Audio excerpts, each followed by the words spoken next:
지난주에 우리는 베드로의 고백에 관한 이야기를 했습니다. 그리고 그 고백은 베드로 한 사람만의 고백이 아니라 바로 우리의 고백이 되어야 된다라고 말씀드렸죠.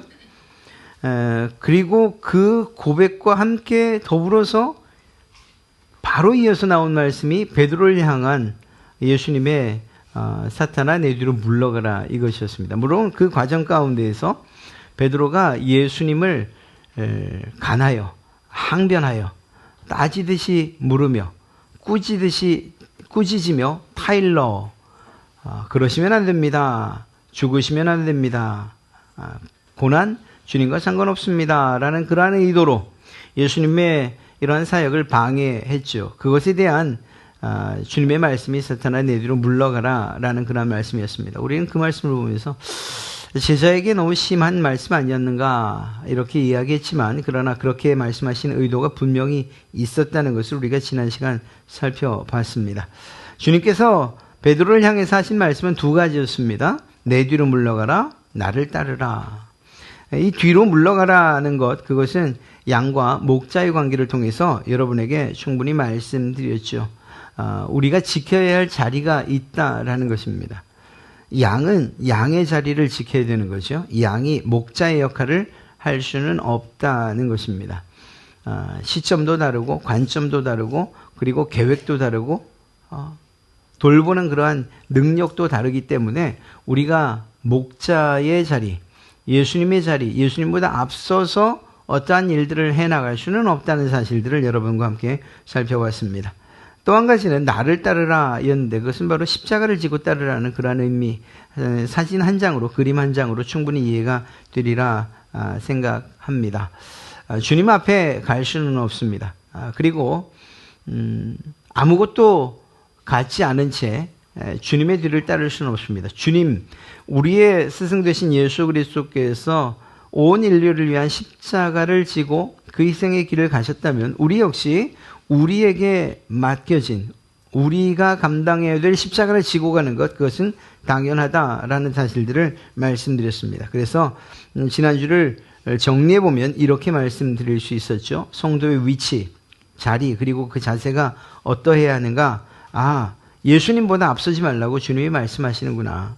그래서 생각이나 계획이나 뜻이나 결정, 믿음 등등 이 어떤 것도 주님보다 앞서서 내가 해결하려고 해서는 안 된다라는 사실을 말씀드렸습니다. 그렇습니다. 우리의 것들은 그것이 계획이든지 뜻이든지 결정이든지 그것은 약하고 부족하고 또 완전하지 않죠. 그러나 주님의 것은 완전하고 그리고 분명합니다. 그리고 성취된다는 확실한 보장이 있습니다. 그런 점에서 볼 때에 목자 되신 예수님보다 앞서는 양이 되어서는 안 된다. 주님께서도 말씀하시죠. 너 자신을 부인해라. 우리는 스스로를 높이길 좋아한다고 말씀드렸습니다. 의나 공로, 또 자랑거리, 자존심, 또 인기와 인정받는 것들 굉장히 좋아합니다. 그러나 그것이 교회 안에서든지 혹은 가정 안에서든 또 깊은 관계, 서로 사랑하는 사람들 사이에서라면 더더욱이 자기를 낮추고 상대방을 높이는 이러한 일들이 필요합니다. 주님께서 십자가를 지시는 이러한 희생, 그 죽으심의 자리로 낮아지시는 것을 통해서 반대로 여러분들이 높아지시고 영광 가운데 들어가게 되었고 그 약속을 받았지 않습니까? 또 한 가지, 너의 십자가를 지고, 주님께서 우리에게 말씀하신 거예요. 너에게 할당된 십자가를 지고 나를 따르라고 말씀하시는 거죠. 그렇습니다. 희생이 있고 섬김이 있고 고난일 수 있고 핍박일 수 있습니다. 그러나 그것이 우리 각자에게 주어진 십자가라고 한다면 그것을 우리가 마땅히 지고 걸어가야 한다. 주님의 뒤를 따라가야 한다라는 사실입니다. 주님의 명령은 단호했습니다. 만약에 이것을 하지 아니하고 주님보다 앞서거나 내 자신을 부인하지 않거나 혹은 주님의 뒤를 따르는 일을 하지 않는다면 베드로가 들었던 그 책망과 같은 책망을 듣게 될 수도 있다는 사실들을 우리는 명심해야만 할 것입니다. 오늘 여러분들과 함께 살펴보고자 하는 이 내용은 그 일이 있은 이후에 엿새 후에라고 되어 있죠. 그러니까 베드로의 고백과 또 베드로의 책망에 관한 일이 있은 후 엿새 뒤에 일어난 일이라고 이야기를 하고 있습니다. 변화산상에서의 사건이죠. 변화산이라고 표현하는 것도 사실은 어떤 산에서 예수님이 변화하셨기 때문에 변화산이라고 이야기합니다. 예수님께서 변화하신 것입니다. 어떻게 변화하셨는가? 제자들이 볼 때에 그 얼굴이 해같이 빛나며 옷이 빛과 같이 이어졌다. 사실 이것이 어떤 장면인지 우리는 상상하기 힘들죠. 그러나 일반적이거나 혹은 자연적인 일만은 아닌 것은 틀림없습니다. 누가 봐도 깜짝 놀랄 수밖에 없고, 누가 봐도 기적적이라고 할 수밖에 없고, 누가 봐도 초자연적이라고 할 수밖에 없는 그 일이 이 제자들의 눈앞에 펼쳐진 것이죠. 예수님과 함께 동행했던 사람은 3명이었습니다. 베드로, 요한, 야고보. 이 사람들을 주님께서 아주 중요한 장소에는 늘 데리고 다니셨던 것을 알 수가 있습니다. 그런 점에선 핵심 멤버, 사실 이런 표현들이 좋은 것은 아닙니다만 어찌됐거나 예수님께서 자신의 생각들을 공유하고 그리고 다른 제자들과의 이러한 다리 역할을 할 수 있는, 그리고 이끌어갈 수 있는 그러한 제자들을 원하셨던 것만큼은 분명한 것 같습니다. 그래서 야이로의 딸을 고치신다거나 혹은 오늘 이 사건도 그렇고 겟세마네 동산을 갈 때에도 이 세 제자들을 동행하셨던 것을 알 수가 있습니다.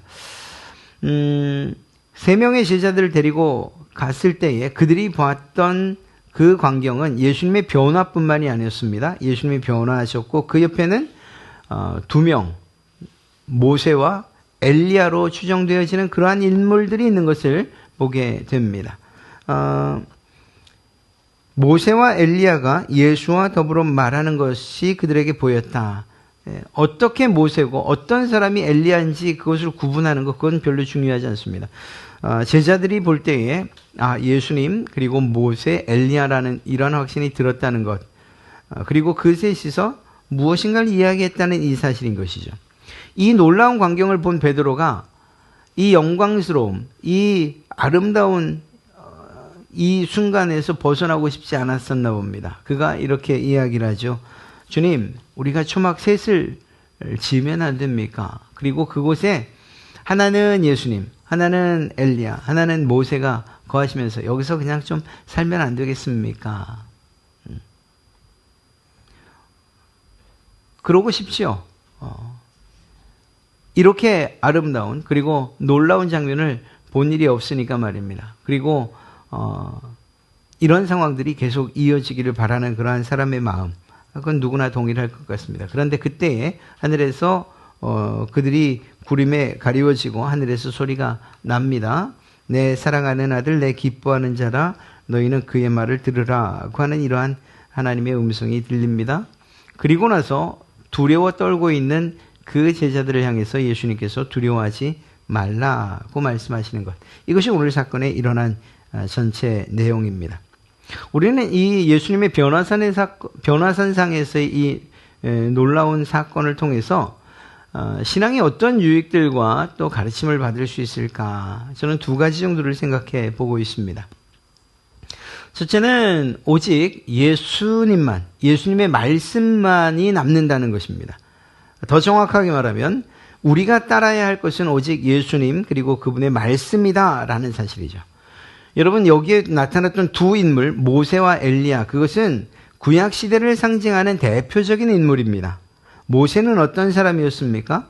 모세는 이스라엘 백성을 애굽에서 인도해낸 사람이었고, 무엇보다 십계명을 받은, 하나님과 직접적으로 이야기를 하고 하나님의 지도를 받고 더 나아가서 이스라엘 백성들이 지켜야 될 율법을 받은, 십계명을 받은 바로 그러한 지도자입니다.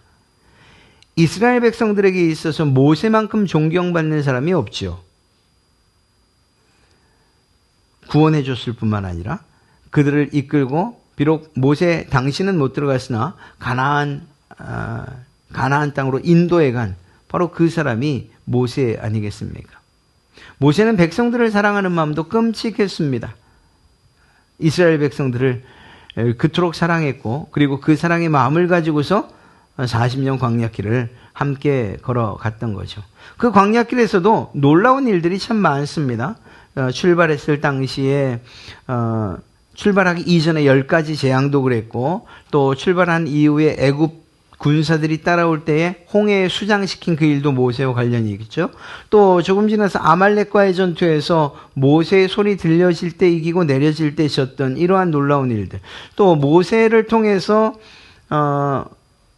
만나와 그리고 메추라기 등등 먹을 것들이 공급되었고, 반석을 쳐서 물이 나는 등 물을 공급받기도 했습니다. 이렇듯 40년의 광야 생활을 하는 가운데에 모세가 없었다면 그들은 광야를 헤매는 그러한 민족이 될 수밖에 없었던 거죠. 그런 점에서 볼 때에 이 모세는 이스라엘 백성들에게 있어서 아주 중요한 율법을 대표하는 인물이다, 이렇게 이야기할 수 있는 것입니다. 율법을 대표하는 인물 말입니다. 안타깝게도 이 율법을 대표하던 인물 모세, 그 모세의 가르침이나 또 그가 지켜야 한다고 했던 이 율법들이 시간이 흐르면서 더 좋은 방향으로, 그리고 하나님의 말씀에 순종하는 방향으로 바뀌었으면 좋은데, 이 사이에 인간들의 전통과 유전이 끼어들면서 결국은 외식하는 그러한 법이 되어버리고 말았습니다. 율법 자체가 그렇다는 것이 아니라 그 율법을 지키고자 했던 사람들의 이러한 생각들, 그리고 그것들이 결국은 많은 사람들을 외식하게 하고, 그리고 오히려 율법의 정신을 잃어버리게 하는 이러한 일들이 일어났던 거죠. 그것이 누구를 통해서? 대제사장들이나 바리새인들이나 율법학자들, 서기관들, 하나님의 말씀을 가장 잘 안다고 하는 사람들에 의해서 오히려 이 율법이 왜곡되어지는 일들이 일어났습니다.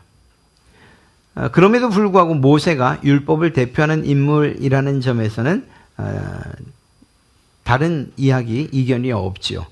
엘리야가 또 나타납니다. 엘리야는 하나님의 말씀을 선포하고 우상을 타파하고 하나님의 권능을 보여준 사람입니다. 이 엘리야가 활동했던 그 시대의 왕은 아합이라고 하는 이세벨과 함께, 그 안에 이세벨과 함께 이스라엘을 공포에 떨게 했던 바로 그 왕이었습니다. 그런데 이러한 인간의 탐욕과 그리고 폭정, 그리고 압제에 대항해서, 그리고 우상숭배에 대항해서 싸웠던, 최전선에서 싸웠던 사람이 바로 엘리야였죠. 그런 점에서 볼 때 엘리야는 선지자를 대표하는 인물이다, 이렇게 이야기할 수 있습니다. 그가 했던 일들은 아무나 할 수 없는 일, 하늘에서 불이 내리는 일, 혹은 또 그가 행했던 많은 기적들, 이러한 기적들을 볼 때 이것은 하나님의 사람, 하나님의 능력이 함께한 사람만이 할 수 있는 그러한 일들이었던 거죠. 모세도 그렇고 엘리야도 그렇고 공통점이 있다면 하나님과 이스라엘 백성들을 연결시키는 그러한 중보의 역할을 했다는 사실입니다. 물론 그 일들을 가장 본업으로 삼았던 사람들은 제사장들이기는 했습니다만, 그럼에도 불구하고 모세도 엘리야도 역시 하나님 그분의 말씀에 따라 순종했던 사람들이라는 것을 알 수가 있죠. 엘리야는 좀 더 이적과 기적에 능했던 그러한 사람이었고 말입니다.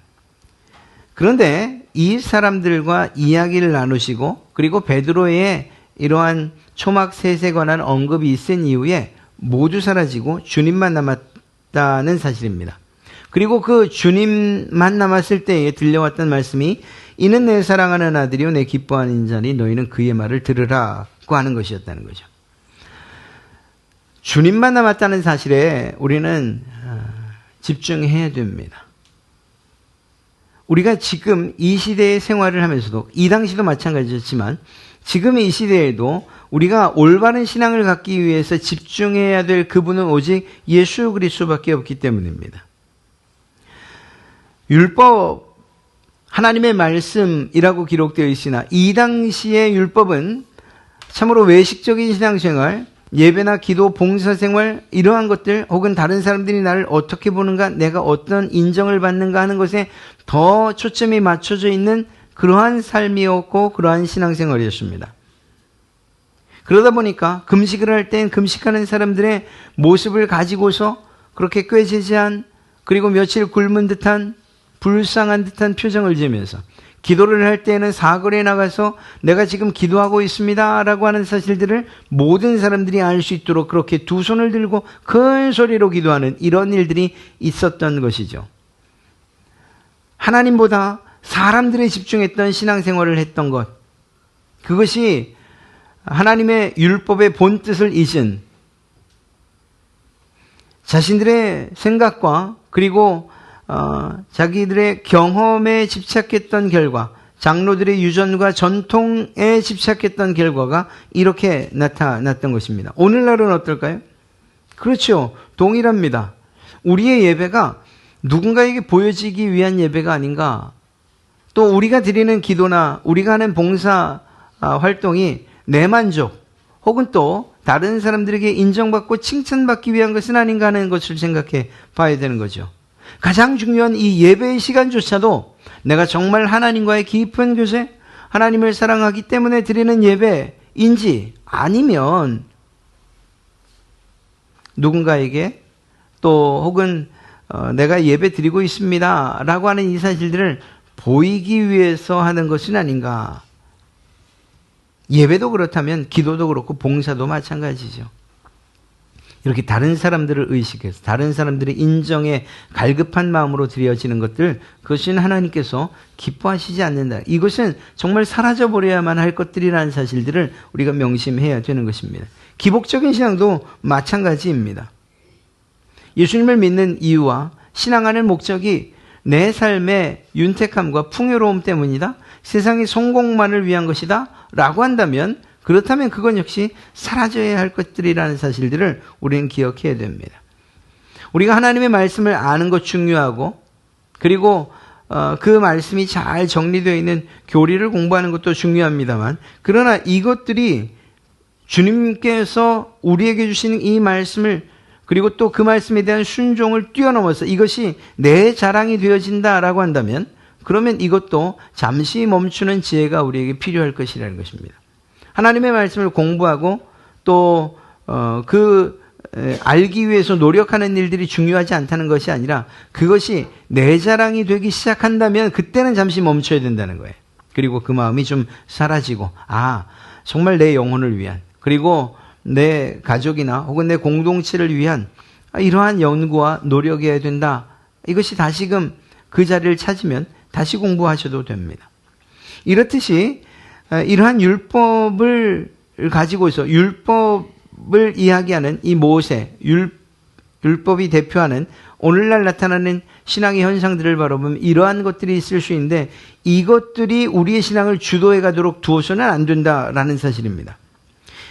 교회 안에도 여러 가지 전통들이 있고, 그리고 또 교회만의 그러한 특징들이 있습니다. 그런데 그것이 아무리 오랜 시간 이어져 내려온 전통이고, 또 경험에 의한 것이고, 또는 어떤 목사의 목회관에 의한 것이라 할지라도, 그것이 하나님의 말씀에, 그리고 우리가 공부하고 또한 배우는 이 성경 말씀에서 위배되거나 혹은 공동체를 파괴하는, 그리고 허물어지게 하는 그러한 일들이 있다면 그것은 멈춰져야 되는 것이고 사라져야 된다는 것입니다. 또 한 가지, 선지자 혹은 예언으로 표적되는 것, 그것이 이야기하는 것, 그것은 바로 오늘날 표적이나 기적 중심의 그러한 신앙생활입니다. 예수님을 믿는 사람들에게 기적이 있습니까? 당연히 있죠. 표적이 나타납니까? 당연히 나타납니다. 주님께서 그리하셨던 것처럼 오늘날에도 성령의 역사들은 나타날 수밖에 없습니다. 오늘 우리가 사는 이 한국 안에서의 이러한 기적과 이적 당연히 나타납니다만, 좀 더 극악한 지역에서는 말씀을 받아들이기 힘든 영적인 전투가 치열한 그곳에서는 이러한 현상들은 더 강력하게 나타날 수밖에 없습니다. 왜냐하면 우상과 그리고 세상의 그러한 사탄과 마귀들과의 싸움에서, 그리고 그들의 지배하에 있던 그들이 그 싸움에서 이기고, 그리고 하나님만이 참신입니다 라고 하는 이러한 사실들이 실제로 증명돼야 되니까, 그러니까 귀신이 내어 쫓겨가야 하는 축교의 사역들이 지금도 선교지에서는 있는 것이고, 기적처럼 낫는 일들과 신유의 역사들도 지금도 활발하게 일어나고 있는 일들입니다. 이것이 없는 것이 아닙니다. 그런데 우리가 주의해야 될 것은 무엇이냐면, 표적이나 기적 중심이 우리의 신앙의 그 중심이 돼서는 안 되는, 감정이 우리의 신앙의 중심이 돼서는 안 된다. 왜냐하면 이것들은 변하기 때문이죠. 우리의 감정이 수시로 변하지 않습니까? 내가 기쁠 때는 하나님의 말씀이 믿어지고, 내가 우울하고 슬플 때는 하나님의 말씀이 믿어지지 않는다. 이것은 올바른 신앙이라고 말할 수 없는 거죠. 내 삶에 기적이 베풀어진다. 하나님의 놀라운 함께 하시는 증거가 날마다 나타난다. 나타날 때는 믿어지는데 나타나지 않을 때, 무엇인가 하나님께서 아무 일도 하지 않으실 것 같을 때는 믿어지지 않는다. 그러면 그건 올바른 신앙이라고 말할 수 없는 거죠. 하나님이 역사하지 않는다는 것, 일하지 않는다는 것, 기적을 베풀지 않는다는 것이 아니고, 그것만이 우리의 신앙의 목적이 되어서는 안 된다는 점을 말씀드리는 것입니다. 그런 점에서 볼 때 율법이나 선지자를 대표하는 모세와 엘리야가 예수님과 함께 있었던 일, 그리고 사라졌다는 이 일은 우리의 신앙에 아주 중요한 가르침을 줍니다. 우리가 무엇을 바라봐야 하는가? 하늘에서 들려온 말씀처럼 예수님의 말씀을 듣는 것, 말씀 중심의 신앙생활이 우리에게 중요하다는 것을 우리에게 지금 마태는 알려주고 있는 것입니다. 우리의 감정은 흔들리고, 때론 표적과 이사가 나타나지 않고, 또 우리가 그토록 신봉해온 교회 전통이나 경험들, 개인의 신앙적 경험들이 있다 할지라도 그것들을 뛰어넘는 것, 그리고 흔들리지 않는 것, 그것은 무엇이냐? 바로 하나님의 말씀이라는 것이죠. 그러니까 우리는 이 말씀의 기초에서 이 말씀이 들려주시는 대로 따라 사는 것, 그리고 순종해 가는 것이면 충분하다라는 것입니다. 모두 사라지고 주님만 남았다는 사실들을 꼭 기억하십시오. 그리고 하늘에서 들려왔던 것처럼 그 남겨진 주님의 말씀을 들으라고 했던 하늘의 음성이 여러분들에게도 들려지고, 또한 그 말씀에 아멘 하시는 그러한 여러분 되시기를 축복합니다. 여러분, 신앙은 감정이 아닌 말씀으로 인해서 자라가는 거예요. 내가 뜨거우니까 신앙이 자란 것 같고, 내가 차가우니까 신앙이 다 소멸된 것 같고, 그렇지 않습니다. 하나님의 말씀은 심겨지기만 하면 반드시 그 씨에서 뿌리가 내리고 줄기가 자라고 잎이 나고 열매를 맺기 마련입니다.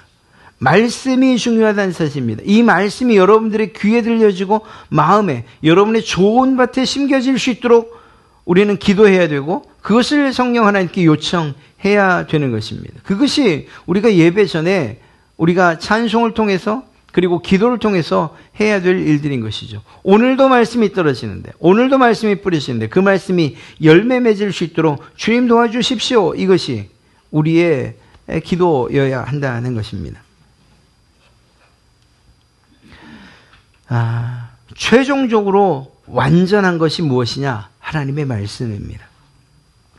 우리의 영적인 성장은 무엇으로 이루어지느냐? 말씀입니다. 그런 점에서 우리는 이건 개인마다 성향상 다르고 또 잘 사용되어질 수 있는 그러한 도구이지만, 간증하는 일들을 참 주의해야 될 필요가 있습니다. 간증이 전도에 매우 좋은 도구가 될 수 있습니다. 그러나 그것이 신앙의 앞에 설 수는 없습니다. 왜냐하면 하나님의 뜻이 때로는 성공만이 아니라 실패케 하는 일에도 하나님의 계획이 있을 수 있기 때문이죠. 그런데 간증의 대부분은 성공한 사례, 잘된 이야기들, 내가 기도한 것들이 이루어지는 일들을 대부분 간증의 소재로 삼기 때문입니다. 그런 점에서 만약 여러분들이 정말 바른 간증을 한다면 실패한 이야기도 하셔야죠. 내가 이러이러해서 정말로 힘들고 어려운 상황에 있지만, 그러나 주님의 말씀이 내게 힘을 주고 위로를 줍니다. 그래서 내가 지금 이 어려운 일들을 잘 견뎌내고 있습니다. 물론 최종적인 간증의 그 이야기는 승리일 것이고, 그리고 평안일 것이며, 그리고 주 안에서의 신앙의 성공일 것입니다만, 그러나 그 과정에 대한 이야기들을 정말 가감없이 하는 이것 역시 중요하다는 것을 말씀드리고 싶습니다. 오직 예수 그리스도만, 오직 예수님의 말씀에만 여러분이 집중하시고 그 말씀을 통해서 우리의 신앙이 자라가기를 소원하시는 그러한 여러분 되시기를 바랍니다. 한 가지 더 말씀드린다면 영광의 순간 뒤에 십자가의 길이 있다는 사실이에요.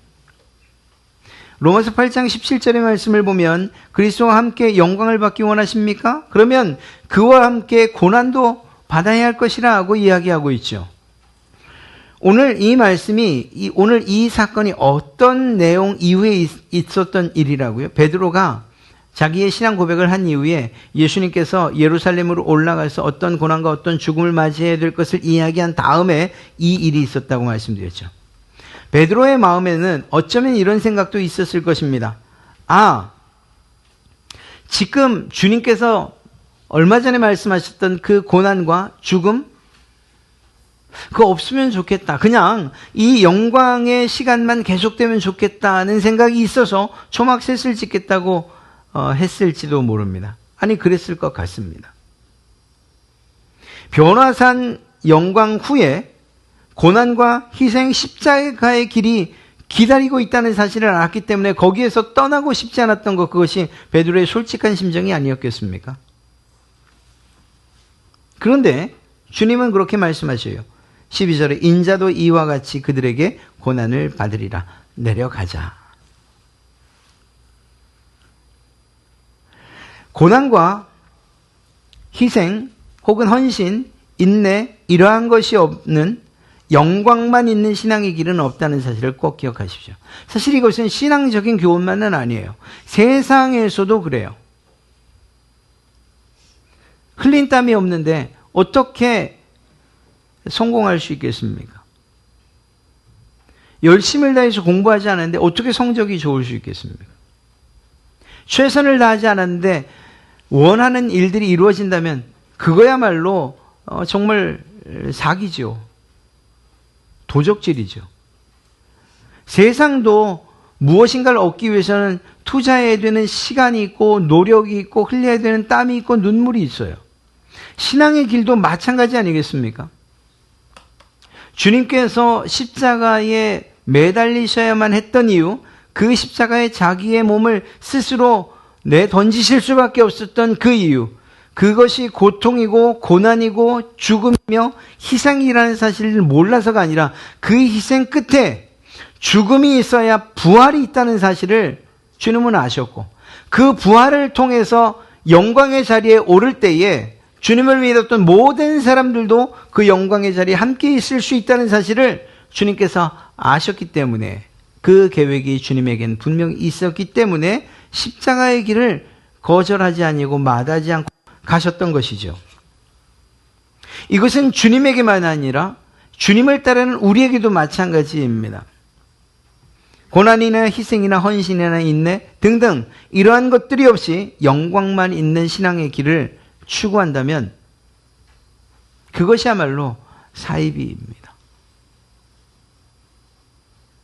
주님께서, 놀라운 것은 이 주님께서 이 길, 고난과 희생과 헌신과 인내하고 또 여러 가지 정말 힘들고 어려운 상황 가운데서도 주님이 동행해 주신다는 이 일이 우리에겐 큰 힘이 되는 것이죠. 그러나 그 길을 가면, 사망의 음침한 골짜기를 지나면 주께서 우리에게 약속하신 그 약속이, 그리고 그 약속이 땅에 펼쳐진다는 사실을 우리는 알고 있습니다. 그러나 이것을 뛰어넘어서 이것들은 무시하고 없고 영광만 취하겠다, 이것이야말로 정말 시쳇말로 도둑놈 신분 것이요. 그럴 수는 없는 것입니다. 주님께서도 그리하셨지 않습니까? 이것을 바꿔 말하면 이렇습니다. 십자가가 없는 영광은 없다는 거예요. 이게 절망적인 소리로 들리십니까? 아니에요. 소망이죠. 왜냐하면 우리가 하고 있는 희생과 헌신이 의미 없는 일이 아니라는 사실을 우리에게 약속해 주고 있기 때문입니다. 여러분이 예수님을 믿으면서 당하는 여러 가지 어려운 일들이나 마음의 번뇌나 혹은 또 다른 사람들의 이러한 공격 아닌 공격, 시기, 질투, 주님이 당하셨던 것만큼은 아니지 몰라도 고난과 어려움들, 그것이 의미 없는 것이 아니라는 사실이에요. 우리가 이러한 희생과 헌신을 두려워하지 않고 우리가 예수님 때문에 당하는 고난을 거절하지 않고 거부하지 않고 지켜나가면, 그렇게 믿음을 지키면 반드시 영광이 있다는 것을 우리에게 약속해 주고 있기 때문입니다.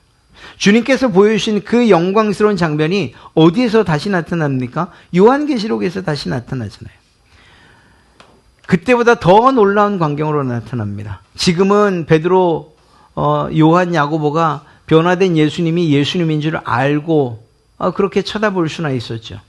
요한계시록에서의 변화된 예수님의 모습을 본 요한의 반응은 기절이었어요. 기절. 감히 자기가 쳐다볼 수 없을 만큼 영광스러워서 말입니다. 주님의 사역이 십자가에서 끝난 것이 아니라는 것을 꼭 기억하십시오. 그 십자가 이후 죽음을 이기시고 부활하셨으며 하나님 보좌 우편에 앉으신 것, 그것이 마지막이었어요. 그리고 그분의 사역의 마지막은 그렇게 예수님이 가신 그 길을 그대로 따라가고 있는 우리를 부르러 오시는 것, 그리고 불러 영원한 천국에 함께 입성하는 그것이 마지막이라는 사실입니다. 그리고 그 자리에 여러분과 제가 있기를 주님의 이름으로 축복합니다. 지금 당하는 고난이나 지금 당하는 어려움들, 지금 하시는 희생과 헌신들, 불평과 원망이 아니라, 그것이 여러분을 낙심하게 하는 것이 아니라 이 길 끝에 주와 함께하는 영광이 있다는 사실들을 꼭 기억하십시오. 그렇죠. 십자가 뒤에는 반드시 부활과 영광이 있는 것입니다. 주님께서 보여주신 것, 그것은 우리가 이후에 얻게 될 그러한 영광스러운 모습이었어요.